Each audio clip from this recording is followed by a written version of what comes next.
Central Indiana-based Republic Airways flying high after a big business deal with another regional carrier. What it all means for the Indy Airport, aviation, and the impact on the city of Carmel. Terre Haute in a zone. Mayor Brandon Sakbun breaks down what's happening now and what's next for the Wabash Valley.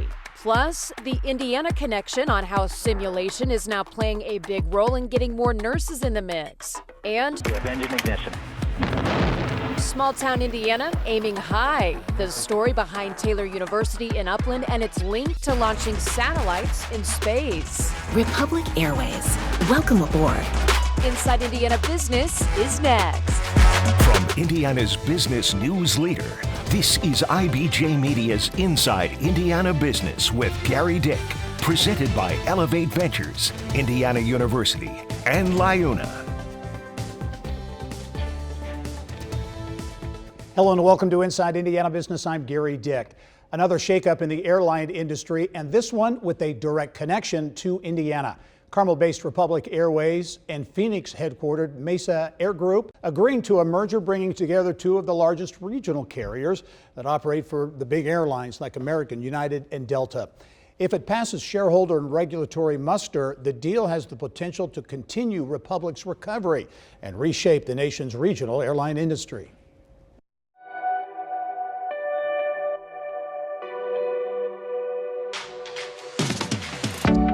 The deal means Carmel-based Republic Airways, which filed for bankruptcy in the midst of a pilot shortage in 2016, would again be a publicly traded company, and a much larger company as well. The combined airline, which would operate under the Republic flag, would create the nation's second largest regional carrier, with a fleet of 310 aircraft and projected revenues of nearly $2 billion. Back in about 2013 or so, we had more or less 15 or so regional carriers. Now we have 10 and decreasing. We have also some issues with Air Wisconsin. That's another regional carrier that flies exclusively for American Airlines, and they laid off 500 employees last week. They are getting out of the scheduled services. So in other words, we will have probably that carrier exiting. And I believe that in the longer term, we will be on the road to having, let's say, maybe not more than 4 regional carriers. Republic has more than 6,000 employees, more than 240 aircraft, and an Indiana footprint that includes a $200 million corporate campus in Carmel, a major aircraft maintenance center at Indianapolis Airport, and the Lift Academy, an innovative pilot training program. Republic shareholders would control 88% of the combined airline. It's a fantastic deal because if they're going to step out of this with a larger combined fleet, and if they do it correctly, which I have a lot of faith in Republic because they're wonderful airlines, a smaller combined expense. So they're gonna merge HR and they're gonna merge management. They have a facility over here in Indianapolis, a maintenance facility. They may even consolidate all their maintenance in one facility, which makes a lot of sense. And Republic has invested a lot into this community. So we're probably expecting the gravitational pull to be in this direction rather than towards Arizona. As mentioned, Carmel playing a big role on what's next for Republic Airways. The company is planting roots in Hamilton County, continues to do so in a big way, building a $200 million corporate headquarters along US 31 in Carmel. It's a big campus, and a big part of the campus is a new state-of-the-art training center, which opened in 2023. It houses 8 full-motion flight simulators with room for 2 more, including a full cockpit experience that mimics actual flight. It's all part of a strategy to address the pilot shortage gap, which could hit some 30,000 within the next decade. The training center, a major part of Republic's overall campus experience, which is expected to open in 2026. I spoke with Carmel Mayor Sue Finkam on a most recent Business and Beyond podcast about why Carmel has become an attractive place for corporate headquarters and how US 31 plays into the equation. We talk about our incredibly talented workforce.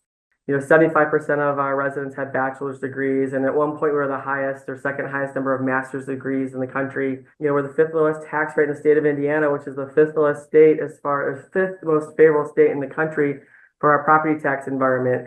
Indiana pales in comparison to Ohio, Michigan, and Illinois to the number of Fortune 500 companies. So we feel like Carmel And really, only Carmel is positioned for regional and national headquarters, and especially along that US 31 corridor. It is a opportunity galore for the next 20, 30 years to redevelop that space. Finding redevelopment opportunities and investment opportunities along that corridor is absolutely critical for us.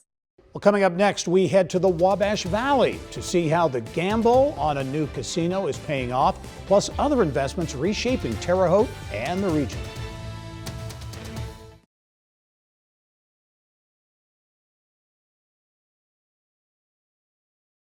Well, 2024 was a year of change in Terre Haute, in the heart of the Wabash Valley. Good look there at the Vigo County Courthouse. Terre Haute got a new mayor last year, the youngest in the city's history. New downtown development that included the Larry Bird Museum. And 1 year ago this month, the opening of a highly anticipated casino. In its first year, the Terre Haute Casino Resort generated just under $100 million in revenue. In February alone, the casino's gaming revenue topped $10 million, doubling the earnings of some other regional casinos like the French Lick Resort. Terre Haute Mayor Brandon Sakbun says those numbers are having an impact. We're using that gaming revenue, right, the tax off when you're gambling and playing, to increase our sidewalk inventory, pave more streets, demo condemn homes, build a new YMCA or partially fund, invest in our Deming Park pool, which is a huge component of our quality of life See You in Terre Haute plan. At 28, Sakbun is the state's youngest mayor and says his first year plus has been a learning experience, points to new housing projects and new public-private sector partnerships as major accomplishments. In that short year, we had over 300 new housing units receive funding from that program, not to mention almost 100 more with no funding. Look, our goal is to hit 3,200, 3,300 new housing units within a 5-year time span. You are seeing almost $75 million in private funding come to the city of Terre Haute's downtown for a town of 60,000. And when you let that sink in, that's a great ratio that you want to hit. And I'm thankful for all the private developers who have invested in the city of Terre Haute. But for now, the region's biggest economic development project, Oregon-based Entek's planned $1.5 billion EV battery component plant, it's on hold pending further review from the Trump administration. Sakbun's message to D.C., if you want to make America great again, you need to invest in Terre Haute. Time now to get caught up on other headlines making news around Indiana with Mary Rachel Redmond. Here's what's making news around Indiana. Brought to you by the Indiana Association of Realtors. Indiana's 21,000 realtors. The neighbors you know, the experts you can count on. Two sides to President Trump's tariff playing out here in Indiana. Temporary layoffs are coming for auto workers at Stellantis facilities in Kokomo. The company not saying how many of its 6,000 Hoosier employees will be impacted. In all, Stellantis is planning to lay off 900 workers across the U.S. Meanwhile, a different story at the GM plant in Fort Wayne. Reuters reporting the company is boosting production by adding 250 temporary new jobs. The Fort Wayne facility makes models of the Chevy Silverado and GMC Sierra pickup trucks. Turning our attention to companies like Smoker Craft Boats in New Paris, Indiana, part of the state's robust advanced manufacturing and logistics sector, responsible for 37% of the Hoosier economy and employing more than 1/4 of the state's workforce. Connexus Indiana, a nonprofit on a mission to make the state a global leader in manufacturing, has a new leader, CEO Jay Wirtz. He recently spoke with Inside Indiana Business about goals and challenges. The second is workforce development. And that's really focusing on upskilling workers, upskilling employees so that they can adopt technology, which can help drive productivity around the state. Wirtz begins his new role at Connexus on Monday. Now to Northwest Indiana, where developers have plans to build a new $40 million warehouse that could bring hundreds of jobs to Gerry. The city has been looking to transition the Buffington Harbor property located on Lake Michigan to an industrial site following the closure of the Majestic Star Casino. The plan is to build a warehouse distribution center there and break ground by June. In Morgan County, big money invested in new and improved Martinsville Armory. The Indiana National Guard cutting the ribbon on a $7.6 million renovation that's not only expanded the Armory's size, but also included upgrades to restrooms, showers, and mechanical systems. It's the first major work done on the facility since it was originally constructed in 1958. The Martinsville Armory supports training, logistics, and administration. My poor little children will one day live in a nation where they will not be judged by the color of their skin, but by the content of their character. I have a dream today. South Bend honoring a historic civil rights leader with a new community space. The Martin Luther King Jr. Dream Center has computer labs, a commercial kitchen, and much more to support residents and connect them with resources. More than $27 million has been invested in the project. It's shaping the future of South Bend, and I really do believe that this is going to be a hub of excellence and opportunity for our community, and it's one for the community, by the community, and I want everyone to embrace that. The Dream Center's new location was formerly home to Linden School, a historically black grade school. Final improvements to the site are still underway. Gary? Great things happening in South Bend and around the state. Thanks, Mary Rachel. Well, up next, meet the Indiana chef and his winning recipe that put him in the global culinary spotlight. The flavors in this dishes were unique and different. It simply left the judges begging for more. What winning one of the most prestigious food competitions in the world means for Colin Hilton and the restaurant group he works for.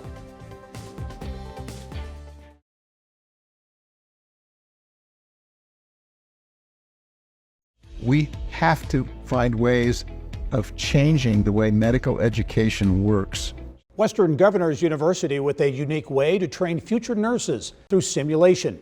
WGU opening its first state-of-the-art clinical learning and simulation center here in Indiana. Business of Health reporter Kylie Valletta has the story. Well, thanks, Gary. This is really significant. WGU previously rented lab space around the state, so this is a huge step forward for a bigger, better training space. The new simulation center in Indianapolis will help WGU meet its goal to train 1,000 new nurses in the next 3 years. The Indiana Hospital Association says the state needs 5,000 more nurses by 2031 to address the nursing shortage. The new $5 million center has state-of-the-art patient simulators that help build students' confidence before practicing with real patients. If students aren't picking up on cues, then we can make the patient have lower vital signs, like maybe drop their blood pressure a little bit and show some symptoms with that, so that we can lead the students into, oh, these are the things I need to be watching for. So we're building that critical thinking. The Indiana Chamber says the state faces a growing nursing shortage with thousands of open positions each year.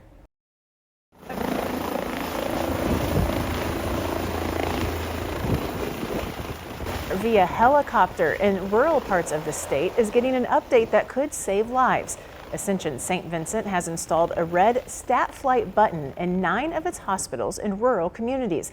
The button in the emergency room immediately summons a chopper to transport a patient from the rural ER to a higher acuity hospital for specialized or critical care. Ascension St. Vincent leaders say the button cuts 10 to 12 minutes off the time it takes to transport a patient.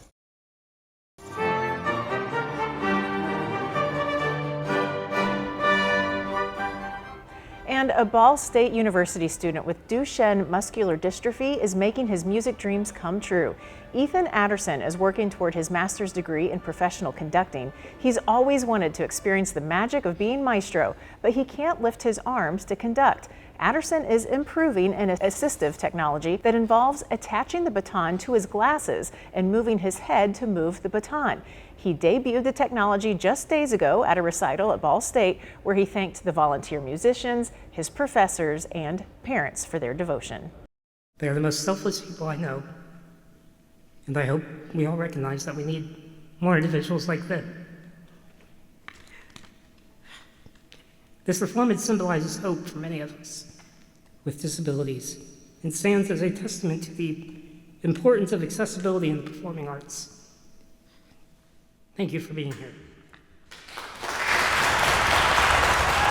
And Adderson hopes his project turns up the volume on his message that more people with disabilities should be in the music industry. They just need the tools.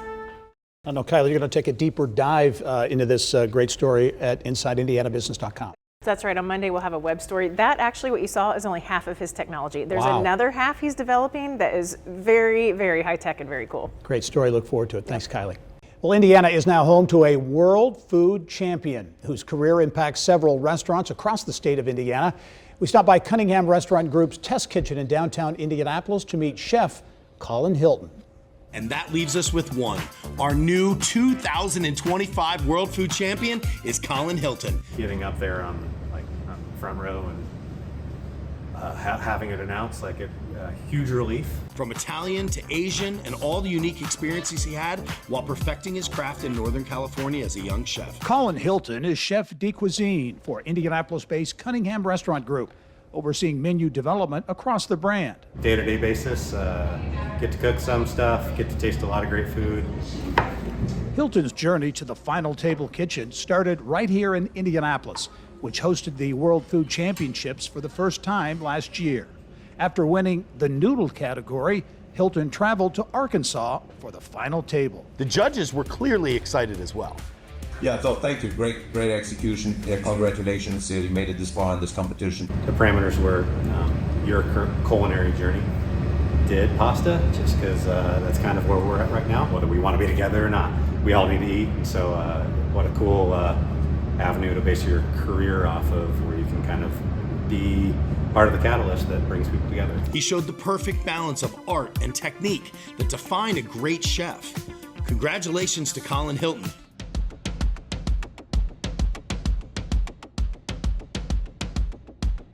Colin won $150,000 for taking that top prize. And by the way, the World Food Championships are coming back to the Indiana State Fairgrounds in October. Well, coming up next, the connection between small town Indiana and the galaxy.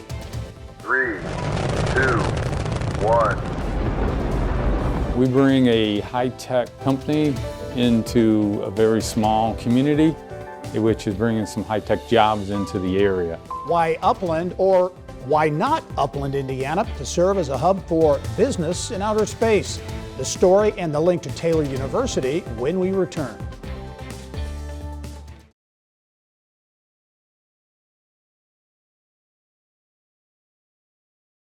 Time now for our Eye on Education, brought to you by PNC Bank. Well, Purdue University is celebrating 2 groundbreakings in 2 weeks. A $187 million academic success building will be the first new building for Purdue in Indianapolis. Meantime, ground broken for the new Mitch Daniels School of Business building, which will be the second largest classroom space on the West Lafayette campus. Purdue also announcing it will freeze tuition for the 14th year in a row, meaning undergrad tuition will still be just under $10,000 per year for in-state students. Well, Taylor University here in the tiny town of Upland in Grant County continues to do great things. Population there about 4,000, but they're making big waves in outer space. More now on the Taylor connection to putting small satellites into orbit. 2, 1. We have engine ignition. Main engine start. Near Space Launch is a company that builds small satellites and then radios for space and in orbits. We've launched about 400 systems in orbit in the last 5 years. Near Space Launch, a small company headquartered in Upland, Indiana, is fueling innovation in outer space with the help of engineering talent at Taylor University. Near Space now the largest manufacturer of small satellites in the Midwest, a market that's been growing in a big way over the past decade. Usually there's a 2 to 5 year window to build and get a process into orbit. We're able to do that in 60 to 90 days. Usually you think of satellites that can be the size of cars like Starlink and SpaceX.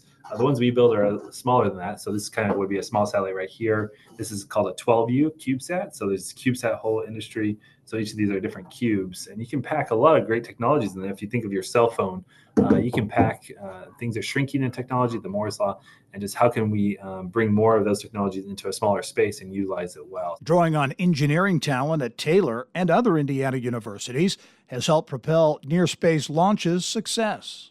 Yeah, Taylor, why not? No, it's a fantastic spot that we've loved. Both the founders worked at Taylor. Taylor University's rigorous and comprehensive engineering program prepares students through project-based, career-focused learning. We work with high schoolers and university students to train them about space. And then over the years, some of them come join us on mission and to do the space work as well. So there's a great amount of great talent around here. Near Space Launch, its roots embedded in small town Indiana, its mission to space making an everlasting mark on science and technology and helping educate the next generation of explorers. They can be curious and learn and wonder about what's beyond us. The ultimate goal when we talk about pathways to space is that last step.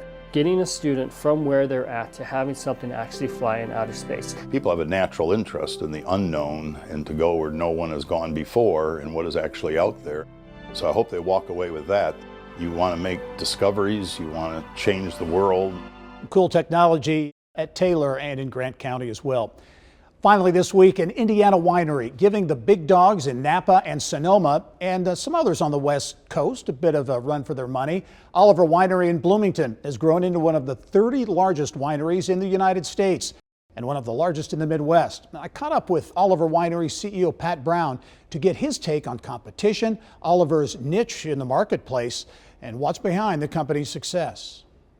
Most of our products are very, very innovative, and they're different than what, say a Napa, winery would produce, right? Our latest two innovations, we have a Cosmo Berry and a Dream Berry, which is a layered flavored red that tastes like a Cosmo.